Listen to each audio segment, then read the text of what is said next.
Good morning. Welcome to 4media and welcome to our Friday Q&A live stream. We took a break last week, so it's good to have you back with us again. I've been checking. We started these broadcasts on the Friday before lockdown began. That's 15 weeks ago, 105 days. And I believe today's guest is number 12. There's been, two bank holidays in there. So things have moved on a great deal since that morning on March 20th, when we had our first Q&A with Dan Jones, the consumer editor of The Sun. Our aim then was simply to offer a bit of help and hope at a time when the PR industry appeared to be staring into an abyss. Our guests over the last 15 weeks have been fantastic and wide-ranging. They've come from national print and online, red tops and mid-market, national radio stations, national telly, lifestyle mags, digital publications, you name it. All of them leading lights in the media world, friends of 4media giving up their time to help. But things change. In the country, we've been through some dark, dark days, but things are looking up. Pubs and restaurants are opening tomorrow. We can go and stay with friends and family again, and we'll soon be able to fly off on holiday. And in much of the PR world, although obviously not all, things are looking considerably brighter. So it's right that these live streams should change too. From today, we won't be holding one every week, but once a fortnight instead. We're also looking at new ideas and exciting ways to expand and improve them. We'd love to have your thoughts on what you'd like about them, what you're not so keen on, what subjects you'd like to see covered, and what direction you'd like to see them take in the future. So please drop me a line at alan.edwards at 4mediagroup.com. There's the address on screen there, or contact any of the team at 4media that maybe you usually deal with. And as always, if you need our help or advice on anything at all, please get in touch with one of the team. We've been fortunate enough to have a very busy week: radio days, TV coverage, film content, print and online coverage, and things like that. For those who don't know me, I'm Alan Edwards. I'm the head of news at 4media. I'm the former night editor of the Sun newspaper with a fair few years in Fleet Street under my belt. Between me and my team and Sam Dibley and his broadcast team, we have pretty comprehensive insights into a whole range of Britain's media. We're here to help if we can. Today, I'm delighted to return to a field that's obviously close to my heart: national newspapers, and a supremely talented journalist who's held top jobs on some of the biggest titles in the country. Matt Nixson has been a journalist for more than 2 decades. Despite the youthful appearance that you'll see in a minute, is currently deputy features editor at the Daily and Sunday Express, having previously held senior editorial positions at the Mail on Sunday, the Sun, and the News of the World. You know the drill. Many people have sent questions in advance, which I will put to Matt on your behalf. There's also a facility for you to tap in questions as we go, which will appear down the side of the screen. I'll do my best to get to as many as I can in the 30 minutes we have available. Now, it gives me great pleasure to go over to the Daily and Sunday Express's Matt Nixson. Good morning, Matt. Lovely to see you. Good morning, Alan. It's nice to be here. Hello, everyone. Hope you're well. Good to have you with us. So, first of all, we can't avoid the crisis that we're still going through. So how has that impacted on the Express and the way that you're working? Well, I mean, I think it's been challenging for us, as it has been for everyone across the media. We've been working from home for the past 3 months, which was especially interesting at first in terms of technology and how we worked. And also, I mean, there were fears at the start that people would go ill and leave huge gaps. So we worked very hard at the beginning to stockpile content in case people started not being able to work. Fortunately, that hasn't affected us badly, and the paper's come out quite smoothly, which has been an interesting. It's been an interesting few months for us, as it has been for everyone. So, what are the upsides and also the downsides of working from home? Well, I'm sure we're fairly typical. I mean, lots of colleagues love not having a commute. They love spending more time with their families. It's nice to be able to, walk the dog or empty the dishwasher in between working and have those screen breaks. I think my perspective personally is that, I mean, putting a newspaper together involves hundreds, if not thousands, of possibly very small conversations and interactions, and not having that face-to-face contact has made that difficult. But I mean, we've been using a lot of Google Hangouts, Zoom, emails, obviously phone conversations, but it's been pretty tough. But you know, we've got through it. So, any ideas about when you're going back? I know at some titles, I know the Sun's probably back now. About half the people in the office. Times as well. I know the Mail are thinking of going back. What about yourselves and other Reach titles? Well, I mean, I really don't want to talk on behalf of the company, but I think that probably the autumn would be the earliest for them to start getting people back in the office. You know, with various safeguards and so on. But I suspect Reach, like other media companies, will be looking at the way we work in future. And I mean, lots of businesses across the spectrum, not just the media. It's whether we all need big offices and so on. And I think it's an interesting conversation, and it will be interesting to see how it plays out over the next few years. Yeah, I'm sure that's the case in many fields. I think all of us never really believed that working from home could work, and in the last 3 or 4 months have actually proved that it can. So I think there'll be lots of change coming ahead. So looking into that, do you think it's more difficult for people to actually get in touch with journalists now because, nobody's in the office anymore? To be honest, Al, in the last few years, I think that the majority of contacts we have are from email, really, or social media. You know, the phones don't ring as they used to when I joined Fleet Street sort of 15 years ago. That having a landline on your desk was massively important. These days, I would say I rarely get calls from people directly. It's mainly emails, which, you know, is interesting and works for me. I mean, I like to talk to people as well, but I don't think it's had a massive impact on people getting hold of us. I mean, they know where we are, and we're quite, you know, our details are quite freely available and so on. But I mean, I just think that's normal. I think certainly younger generation of PRs and comms professionals often seem to feel much more comfortable using email and social media messaging rather than picking up the phone anyway. So I don't. That's not been a major impact, I don't think. Which brings me nicely onto a question that we've had. How do you actually prefer for PRs, for instance, to get in touch with you? Do you prefer email, social media, or do you actually like it if somebody picks up the phone? It's horses for courses, to be honest. I mean, I'm happy to get if it's a great story or a great idea or a great campaign. I mean, you can send me a smoke signal if you want, as long as I get it.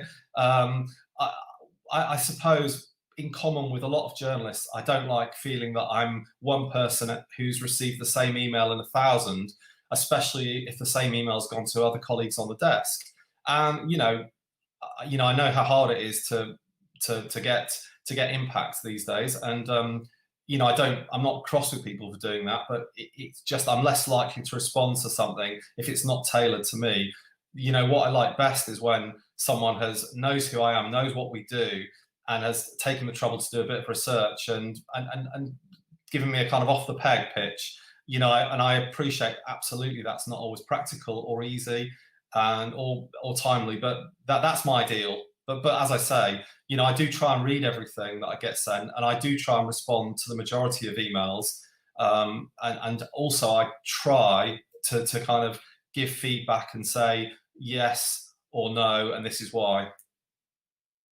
Brilliant. I'm sure that's really helpful. I'm sure that's really helpful to lots of PRs listening to the fact that it's really helpful always to get some feedback. So if somebody's not interested, you know why, and maybe next time it will be different. So you work for both the Sunday and the Daily Express. How do the content needs differ for those two titles? Oh gosh, there's a sort of X factor really. It's hard to kind of say exactly why. One just has a feeling of what's a Sunday feature and what's a daily feature, I suppose. I mean, possibly the Sunday, we're looking for slightly longer, more involved reads. The daily, we're perhaps slightly riffing more off what's going on in the world, whereas the Sunday is a little bit more detached from that. But it's really hard to say, Al. I'm sorry, it's a terrible answer, but I guess you just kind of know what feels like a Sunday and what feels like a daily. The Sunday can also be a little bit more possibly niche content, I suppose. My feeling's always been that at weekends people have a little bit more time to explore things that they may not think, oh yeah, I'm instantly interested in that. They might be attracted into something, reading about something which perhaps might not be obvious. So perhaps one can be a bit more adventurous, but it's a really hard question. And 2 decades in journalism, I'm not really still clear about that. Some things just feel right.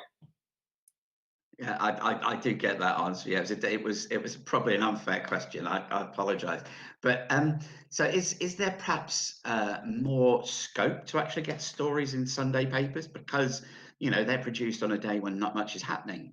There are fewer live news stories as such.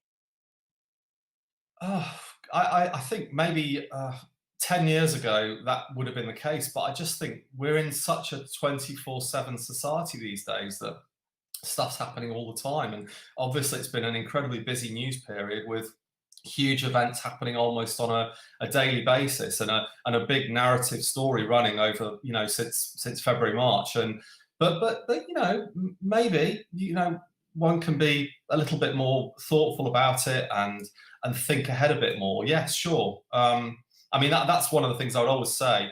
Actually, I love pitches that give me a bit of time to think about them. So one of the worst things is, I suppose, is being offered something that's absolutely brilliant with like a day's notice. So a great interview or something, but it has to go by the end of the week or by the weekend, because we're often trying to work in advance and build up a stock of content.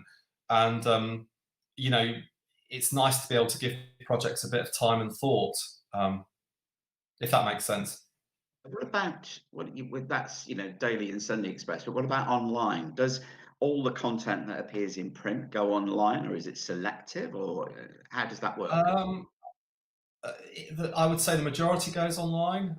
It's not down to every last sort of news in brief and short, but the website's fairly reflective of the paper, but it is a completely different team, and they don't really tell us what to do in the paper, and so we don't tell them what to do online. And they'll sometimes project the stories slightly differently for SEO optimization and so on, but it does extend the reach of the paper dramatically, and the reach of features. So I'm always keen to get our content online as much as possible, and I'm very active on social media, sharing it. I mean, I feel it's part of my mission is to show people the breadth of content we're doing in the paper, and that may include people who don't necessarily pick up the paper on a daily basis, but they might consume it through social media or over the website. And I think it's just part of this mission that we're showing that the Daily Express is a great paper and is back. Absolutely. So, talking about content, let's look at this weekend specifically. So, as I mentioned, pubs are opening, restaurants are opening. What plans has the Sunday and the Daily Express got for this weekend and for into next week of coverage of all this reopening? Good or bad? Well, I mean, we've been obviously covering lockdown in both features and news space since it started. I mean, in terms of how we're actually covering the opening this weekend, I couldn't say because it hasn't happened. It will be reflected in the news coverage mostly, I suspect. I have to say, we have done lots of lockdown related features, but I do feel quite responsible in a way that a lot of the paper, in common with all the papers over the last few months, has been filled with often quite gloomy news. So we've tried to do different things and do things that are a little bit distracting, a bit different, a bit quirky, not necessarily lockdown related. So quite a lot of pitches from PRs and comms and so on, I've said no to if they involve coronavirus, because there's just plenty of that in the paper elsewhere, and we're trying to give the readers other things. I mean, in terms of Britain kind of PLC reopening a bit this weekend, we've done plenty of features on how pubs and restaurants have been coping, how small businesses have been coping. I write a weekly wine column, and I've been trying to promote small independent wine retailers around the country. We've done features on cheese, we've done features on local breweries, on wine, and so on, to support kind of Britain getting back on its feet. So actually, that's quite interesting because I happen to know that we've got some of the Lanson team champagne team watching. My favourite champagne, obviously. So perhaps that might be of interest for your wine column in the future. And also, we've got I know Absolutely. people from the team at the Kennel Club watching. So, a couple of questions there. What scope is there for food and drink coverage in the Express? And also, what about pets issues? How do you feel about that?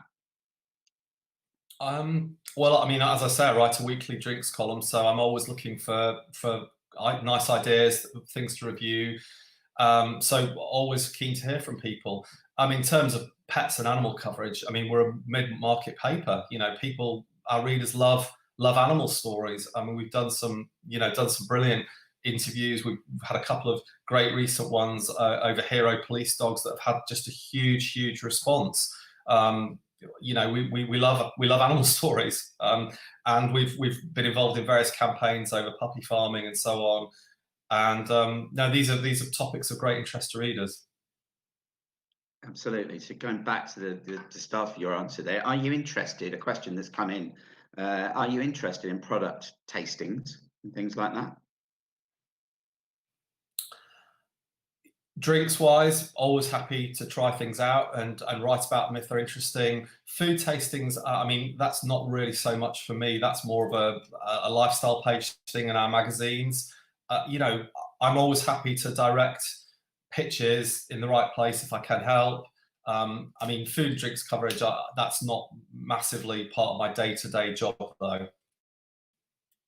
But that said, we're interested in quirky, interesting, topical stories, Al. So it's always worth pitching stuff. I mean, chances are it won't be for us, but I'm always happy to take a look. Great. And as I warned you, we get some very specific questions, and we've got one now. So there's a current music movement called Let the Music Play, which encourages the UK government to reopen clubs and music venues so they don't close down. And I suppose it's the same with theatre, as I know quite well. That the theatre industry is in lots of trouble at the moment. Would you be interested in case study led or music label led stories around this? My news colleague Paul Jeeves has been writing about the challenges faced by the theatre industry, and we have a Raise the Curtain campaign encouraging people to support their local theatre and arts centre. In terms of music coverage, I'm a massive music fan. I go to gigs whenever I can, and like everyone else, I'm terribly worried about what the music industry is going to look like after lockdown and how it's going to get back on its feet. It's a huge provider to GDP, and it provides a lot of entertainment and fun. And in terms of features content, I'd be more interested in using interviews with big names to promote the message that we're trying to get over. So, again, I'm looking for big sort of 1,200, 1,500 word reads rather than sort of daily news bites. So in terms of pitches around those sort of campaigns, I'd be looking for some sort of big name vehicle to talk about that and other issues. That's how I would be able to support that sort of thing. So picking up on that, how important is having a celebrity on board for this kind of campaign, and what kind of caliber of celebrity are you looking for? I think we're really open-minded to interesting people, and I don't want you to get the idea that we're just celebrity mad. Having a well-known name obviously helps.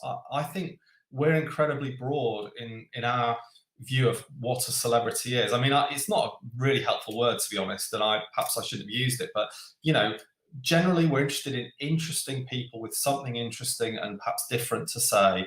And if they happen to be a big star or in a show or a program or in a band that everyone's talking about, that's even better. But we do tons and tons of stories that just feature ordinary everyday folk who've got an interesting story. So certainly it's not a case of it only works if there's a celebrity. I suppose with that is quite specific, and really that's probably a little bit more reliant on star power. I hope that makes sense. No, it absolutely does. And celebrity, obviously, celebrity is a word that we use quite a lot in PR as well. So I wouldn't apologise for it. Another question coming from Robin Ellis of Wanderer PR. We work on research-based stories for clients. Do you want to be involved at the early stages to input on the questions we're asking consumers, or do you only want to see the completed story or pitch? I think I probably know the answer to that, but carry on. Well, that's a really good question, actually, Robin. Thank you. I mean, there have been lots of times where I've worked early on stories with comms firms where in situations like that. More during my time on news desks, I would say. If there are very specific issues that people are asking about, it can be helpful. But in my features role, I would say it's probably less helpful. Generally, research-based pitches make better news stories than features. But I'm always keeping my eye open, and if I see something that has synergy with a feature that we're working on, it's always good to have facts and figures and a little bit of statistical clout to add to features. So I mean, we've got one this weekend we're planning on running about people making stuff at home, in this case shepherd's huts, during lockdown, and some research came across my screen yesterday, which so we fed it in. So it's a small, it gets a client mention in, and I hope is helpful to the firm involved. But it's it's not the headline of the piece or anything. Great, good question. Thank you for that, Robin. In fact, we're getting loads of questions in now. Another one from Sarah Herbert at Evoke. When it comes to healthcare stories, either scientific or patient story led, are there any absolute musts or must nots that we should bear in mind? Oh, gosh, well, I mean, I'm not so much focused on healthcare stories on features because of what I've said previously. We're trying to do different things while the rest of the paper's filled with healthcare stories. I mean, in terms of do's and don'ts, that doesn't mean to say we won't pick up a pitch here and there.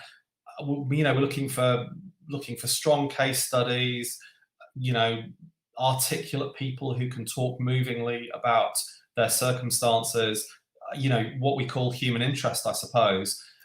I mean, in terms of don'ts, I do try and read everything. It's always nice to have pitches that are kind of pithy and interesting without being very heavy on detail. I can always ask for more information.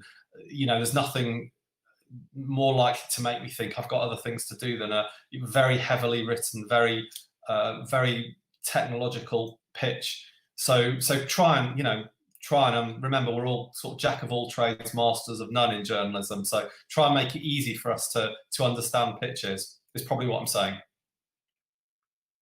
Okay, and this again might be slightly out of your main remit, but I've got a question from Matt Chivers of 4Health.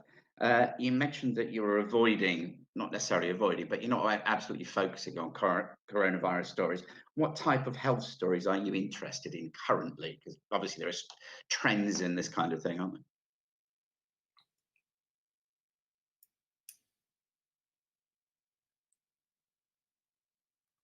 Well, I mean, interesting, revelatory stories that affect people. I mean, I've got to pay tribute to my colleagues on the news desk. They recently, in fact, this week, won a campaign for a cystic fibrosis wonder drug, Cafrio, to be made available on the NHS. And the news team have won several really important campaigns over drug availability for seriously ill people. But in terms of, there isn't one story that floats our boat. We're just, it's, sorry, I know it's a very imprecise answer, but I think it really, it's timeliness, it's revelatoryness, it's, how many people it would affect. There's lots of different issues that float about, but I would say mainly that sort of pitch would be better put towards my colleagues on news. But as before, I'm always happy to be a conduit, to point people in the right direction, to make introductions if it helps.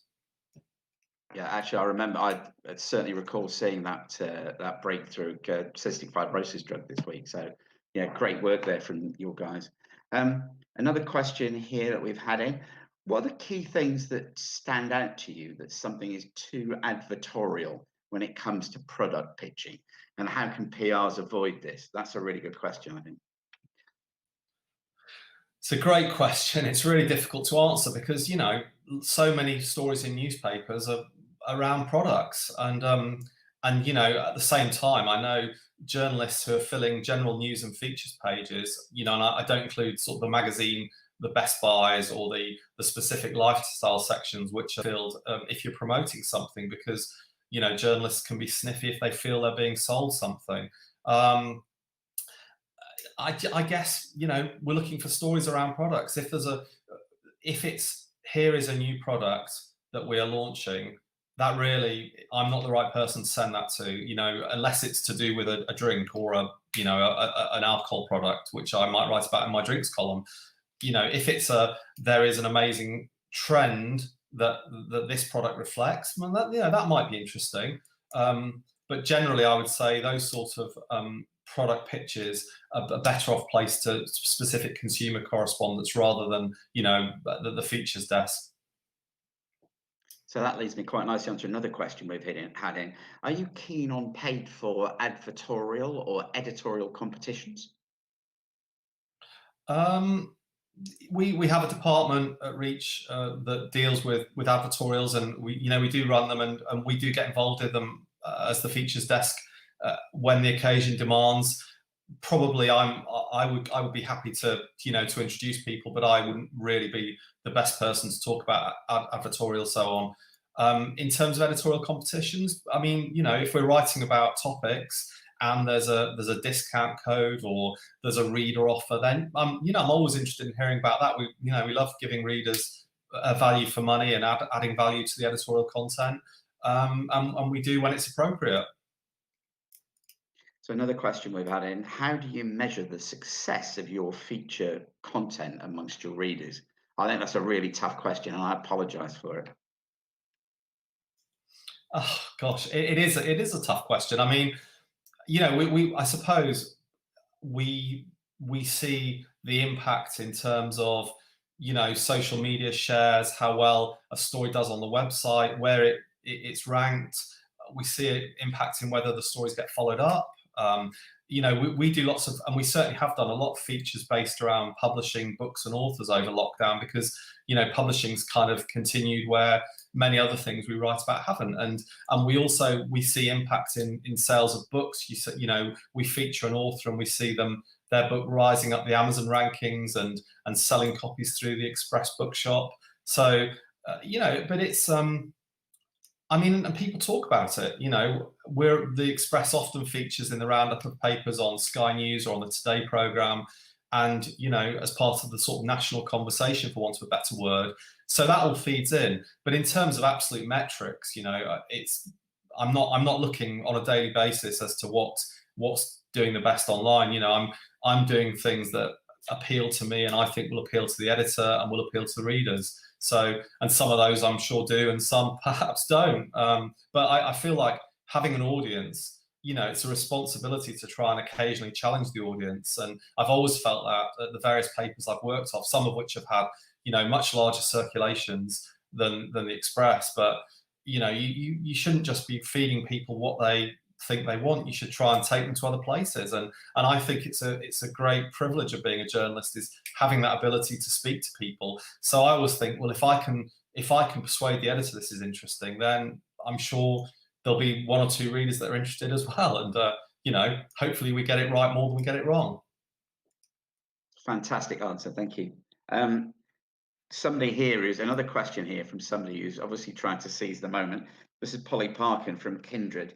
Is there anything in particular you're working on at the moment or looking to work on that PRs might be able to help you with? Really good question, Polly. Oh gosh, it's a great question, and I really don't have a good answer, I'm afraid. You know, one of the things that we like writing about is kind of historical anniversaries. So, you know, it's the Battle of Britain 80th anniversary coming up next Friday, so that's on my radar. We've got other historical stuff. We've got Victory in Japan coming up in August. I mean, they're just two very much off my head. You know, we do probably more than our fair share of nostalgia pieces. In terms of other stuff, gosh, nothing's jumping out at me. So sorry, that's a very poor answer to a good question. I mean, I can't stress enough, really, putting a daily newspaper together, a lot of it is done on the hoof, and we don't have as much forward planning as we would probably like. We're a very small team, and quite often we're reacting, day by day to things and to wider events. So yes, not a great answer, I'm afraid. So, I mean, just a question about the Express readers here. I mean, I have a phrase which I use to our guys in the office is that not everybody is like them. Not everybody is like the people who work in PR. My answer is, does it pass the Brenda from Bolton test? So, that not everybody is London metropolitan in their 20s. So, how would you describe the Express reader? I think express readers tend to be perhaps slightly older, late 50s, 60s. They are often incredibly loyal to the paper. They've been buying it for many years. There's perhaps a slight bias towards the north, but you know, that said, as I say, we're not trying to just write to a type. We're trying to write entertaining, interesting content that takes people with it. So I would hate to kind of pigeonhole readers. I would say, I suppose, that a lot of homeowners, possibly retired, they have money to spend. They go on holidays, they read books, they like doing things. In that sense, they're a dream for products and consumers and so consumer products and so on. So but to go back to what I said, I wouldn't really want to pigeonhole readers. And obviously, the website has probably a younger readership and a more broader readership, both in this country and overseas as well. So I think it's much harder to pin down your readership than perhaps it was 20 years ago, pre-internet, the internet, and so on. Just picking up on that, another question we've had in, what are your thoughts on travel content, and what type of features are you looking for at the moment? That may well not be among your part of your remit, but I wonder if you can give any insight onto that. It's not really my remit, to be honest. We have a group travel editor, Nigel Thompson, who works across the Mirror, the Express, and the Star. He's a great guy, and the content that his team provides is absolutely brilliant. So more often than not, if I get an email that on that basis, I will probably pass it on to Nigel. But yeah, it's not something. If there's a story specifically around travel, this week we were kicking around the idea of after EasyJet announced it potentially pulling out of Stansted and other places. I suggested that we do a piece on different generations and how the kind of perhaps the end of cheap flights will affect them and what it's meant to them. That didn't get picked up for the paper, but that's a very newsy take on a travel issue. Generally, in terms of coverage of resorts and holidays and so on, that's not my remit. Okay. Another question. I realise that we're really, really fast running out of time. So another quick question. Do you ever proactively use Twitter to look for content? And is it worth PR agencies tweeting relevant stories they have, or interview ops, etc.? Sure. Yeah. I'm on Twitter. I mainly use it to sort of promote the stories we're doing. And, I follow lots of interesting people, and, I always try and follow back. If people want to have a look at my Twitter feed, it's @MattNixson, all one word, with an odd spelling of Nixon with an S. And I often tweet some of our features content, so you can have a look and see the sort of things we've been doing in the paper recently. And I often pick up issues from Twitter. Perhaps it's more topics and trends. I'm not scouring social media, Twitter, Instagram, Facebook every day looking for who said what and then turning it into a kind of 200-word story. That's just not what I do. But sure, use social media to get in touch with me, pitch ideas. Definitely, always interested. Really, it's a very ideas-rich environment, and I may say no 4 out of 5 times, but when I say yes, great, let's go for it. Matt, that's fantastic. I think we've taken you over your time, and we've had loads of questions in, so I think people have found what you've had to say absolutely fascinating. So thank you so much indeed. Sorry to those of you whose questions I haven't been able to get around to, but Matt, thank you very much. Thank you very much for having me. Yeah. So thank you very much. Now, this is uh, so I'm just saying thank you for that privileged insight, and thank you to everybody who's watched today and sent in questions. We really hope you found it useful. And remember, feel free to catch up on anything that you need some help with. Catch up with us at 4media if there's anything we can do. Or if you have any thoughts on the future of these live streams, either email me or any of my colleagues at 4media. We'll look forward to seeing you 2 weeks from today. That's 10:30 on Friday, July the 17th. And next time you see me, I will have had my first haircut in about 18 weeks because I've managed to get an appointment for next Thursday. Great news. Can't wait. In the meantime, as ever, look after yourselves. Don't all rush to the pub at once tomorrow. Bye-bye.